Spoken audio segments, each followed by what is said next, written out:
मुख्यमंत्री मनोहर लाल के नेतृत्व में नई तकनीक और नए ज्ञान का उपयोग करके जिस तरह से कृषि क्षेत्र में हरियाणा विकसित हो रहा है, उससे सूबे के किसानों को भी प्रेरणा मिल रही है, जिससे किसान धीरे धीरे आधुनिक खेती की तरफ आगे बढ़ रहा है। ऐसे में बागवानी के तहत सब्जियों की खेती करना किसानों के लिए बेहद लाभकारी साबित हो रहा है, क्योंकि हरियाणा सरकार निरंतर बागवानी को बढ़ावा दे रही है, जिसकी वजह से हरियाणा में प्रगतिशील किसानों की संख्या भी बढ़ गई है। ऐसे ही एक प्रगतिशील किसान संजय कुमार हैं, जो रोहतक जिले के सुनारिया गांव में करीब 25 साल से खेती कर रहे हैं। पहले वो परंपरागत खेती के तहत गेहूं, सरसों और बाजरे की खेती करते थे, जिसमें मुनाफा बहुत कम होता था और लागत ज्यादा आती थी, और जिसके बाद उन्होंने बागवानी के तहत सब्जियों की खेती करनी शुरू की। फिलहाल वो अपने खेतों में आलू, गोभी, धनिये की खेती कर रहे हैं, और जिसमें परंपरागत खेती के मुकाबले कई गुना ज्यादा मुनाफा हो रहा है। मेरा नाम संजय है और मैं 20-25 साल से खेती कर रहा हूँ। पहले बाबूजी करते थे, अब हम कर रहे हैं। अच्छा, पहले किस चीज़ की करते थे और अब किस चीज़ पहले गेहूं की करते थे और सरसों की करते थे और बाजरे की करते थे, और उसके बाद हम जैसे आलू की कर रहे हैं, गोभी की कर रहे हैं, धनिया की कर रहे हैं। अच्छा, तो कितना फ़र्क है दोनों में? दोनों में जी बहुत फ़र्क है। गेहूं की फसल तो 6 महीने की है और उसमें 6 महीने के बाद बेनिफिट दिखता है कि हमें क्या बचा, और ये इसमें हर महीने बचता है, और इससे मुनाफा भी ठीक है। जो सरकार की ओर से हमें सब्सिडी वगैरह मिल रही है, धनिया वजह से 4600 रुपये मिल रहे हैं, और जैसे आलू पे भी मिल रहे हैं। अगर जो मान लो ड्रिप की हम कुछ खेती करेंगे और चीज़ ट्रेनिंग भी ले रहे हैं, उससे कुछ उगाएंगे तो उससे और भी बेनिफिट मिल रहा है। जैसे गोभी की फसल है, उसमें भी अच्छी पैदावार होती है, उसमें भी अच्छा मिलता है। धनिया की है, इसमें भी अच्छी पैदावार होती है। उन्होंने बताया कि वो 11 एकड़ में आलू, 8 एकड़ में गोभी और 4 एकड़ में धनिये की खेती करते हैं, और अच्छा भाव मिलने पर मुनाफा भी काफी अच्छा हो जाता है। जी, हम ये आलू की तो है हमारे पास 11 एकड़ में, और गोभी की 8 एकड़ में है, और धनिया की 3-4 एकड़ में।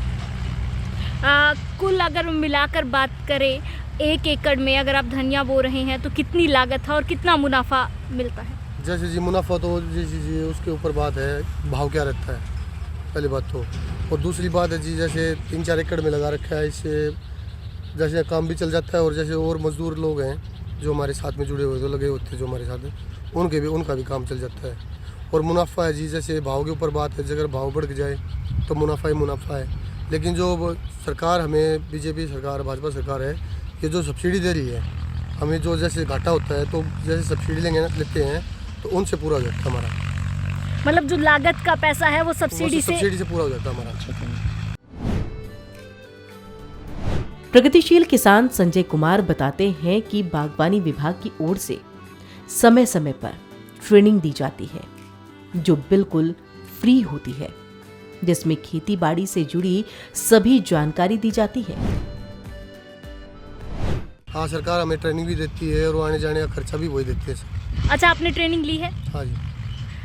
क्या कुछ सिखाते हैं? कैसा सेशन होता है ट्रेनिंग का? वो ट्रेनिंग का जी बस यही सिखाते हैं कि आप ऐसे पैदावार करो, ऐसे बीज लगाओ, इसको ऐसे बो, ताकि आपको भी अच्छा रहेगा और अच्छी फसल उगाए।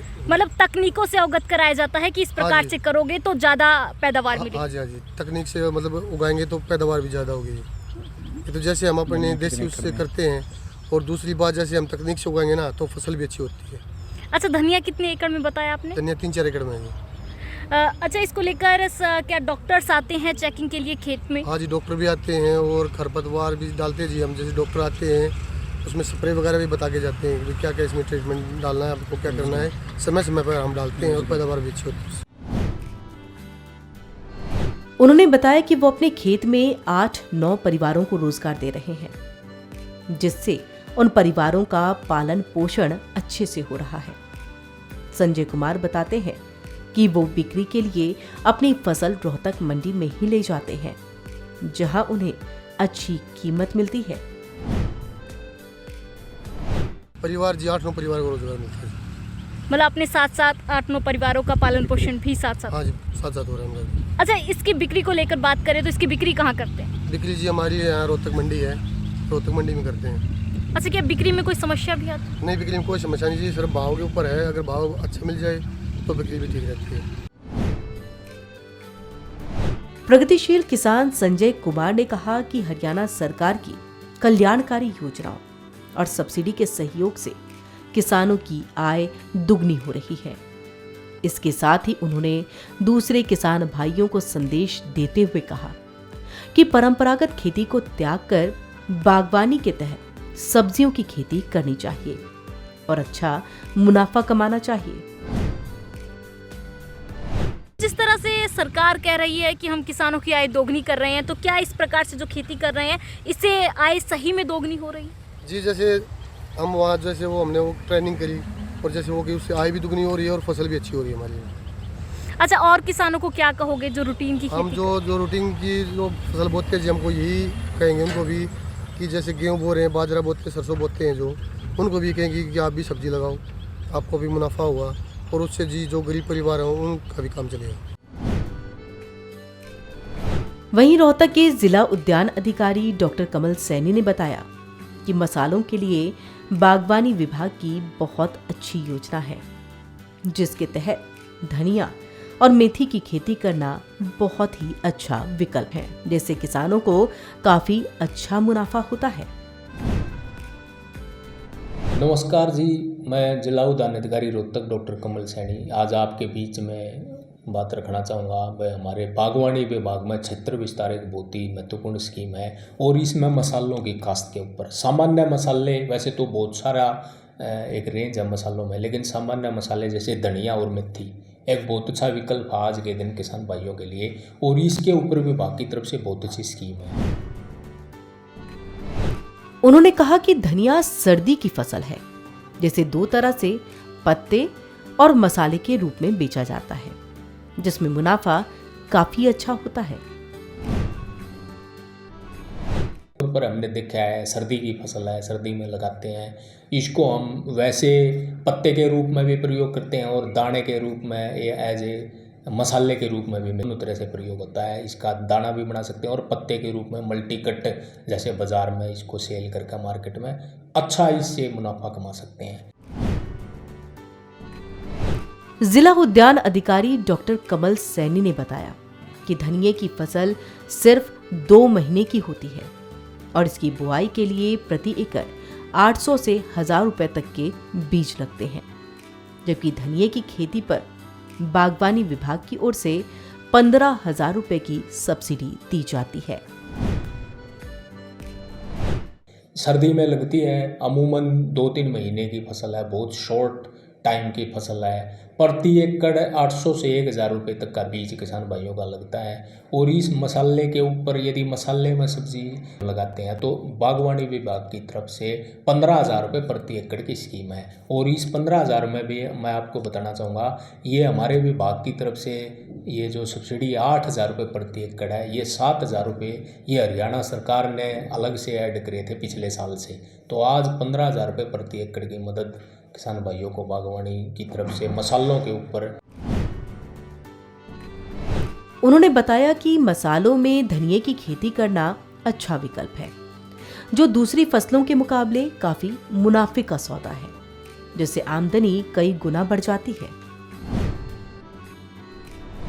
अच्छा विकल्प है आज के दिन, जो हमारी दूसरी जो फसलें हैं उनके साथ यदि हम साथ जोड़ें मसालों में को लेके चलें सर्दी के हिसाब से, तो आमदन जो है वो बिल्कुल हमारी उस जो हमारी जो दूसरी फसल है उसके मुकाबले में 2 से 3 गुना बढ़ती है।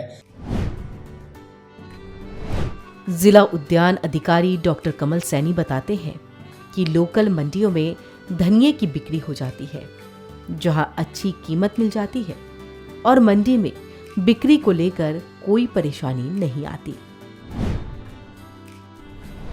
जहाँ तक बाजारीकरण का जो इसमें सवाल है, तो आमतौर पर जो हमारी लोकल मंडियाँ हैं, सब्जी मंडियाँ, वहाँ पे ईजिली इसकी सेल होती है, बहुत ज़्यादा इसको अलग अलग तरीके से खाई जाती है ये, तो वहाँ इसको आराम से बिक्री हो जाती है, इसकी कोई लंबा चौड़ा इसमें बड़ा इश्यू नहीं होता बिक्री का।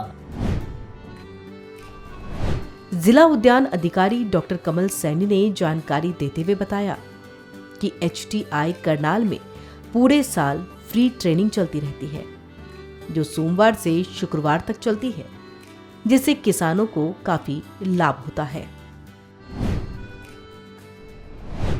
जहाँ तक तकनीकी जानकारी का सवाल है, तो तकनीकी जानकारी में वैसे तो जिला स्तर पर, खंड स्तर पर हमारे कार्यालय हैं, तकनीकी अधिकारी हैं, किसानों को उनके फील्ड में जाकर जानकारी भी देते हैं। लेकिन एक टेक्निक ट्रेनिंग के रूप में हमारा HTI ट्रेनिंग इंस्टीट्यूट है, जहाँ पर किसानों के लिए फ्री ट्रेनिंग चलती रहती है। सोमवार से शुक्रवार तक वो फ्री ट्रेनिंग है, वहाँ चलती रहती हैं। वहाँ से किसान भाई ले सकते हैं ट्रेनिंग। वहाँ पे आना जाना रहना सब कुछ फ्री होता है किसानों के लिए। जिला उद्यान अधिकारी डॉक्टर कमल सैनी ने कहा है कि हरियाणा सरकार और बागवानी विभाग का मुख्य उद्देश्य किसानों की आमदनी को बढ़ाना है। ऐसे में बागवानी के तहत धनिये की खेती करना अच्छा विकल्प है, जिससे आमदनी भी बढ़ाई जा सकती है। तो एक अच्छा विकल्प मैं किसान भाइयों को आज के दिन कहना चाहूँगा। विभाग की तरफ से, हरियाणा सरकार की तरफ से मुख्य ध्येय भी है हमारी सरकार का, वह किसानों की आमदन को कैसे बढ़ाया जाए। तो ये एक अच्छा विकल्प है। यदि हम हमारी जो फील्ड क्रॉप हैं उनके साथ यदि थोड़ा सा बागवानी में, सब्जियों में और दूसरा मुख्य रूप से मसालों में चलें, तो इससे जो हमारी आमदन है वो 2 से 3 गुना हम उसमें इससे बढ़ा सकते हैं। धन्यवाद। मुख्यमंत्री मनोहर लाल की दूरदर्शी सोच का ही नतीजा है कि प्रदेश के कृषि एवं किसान कल्याण मंत्री JP दलाल के नेतृत्व में हरियाणा का कृषि विभाग किसानों का जीवन स्तर ऊंचा उठाने की दिशा में निरंतर कार्य कर रहा है। यही वजह है कि सूबे का किसान दिन प्रतिदिन खुशहाल होता जा रहा है।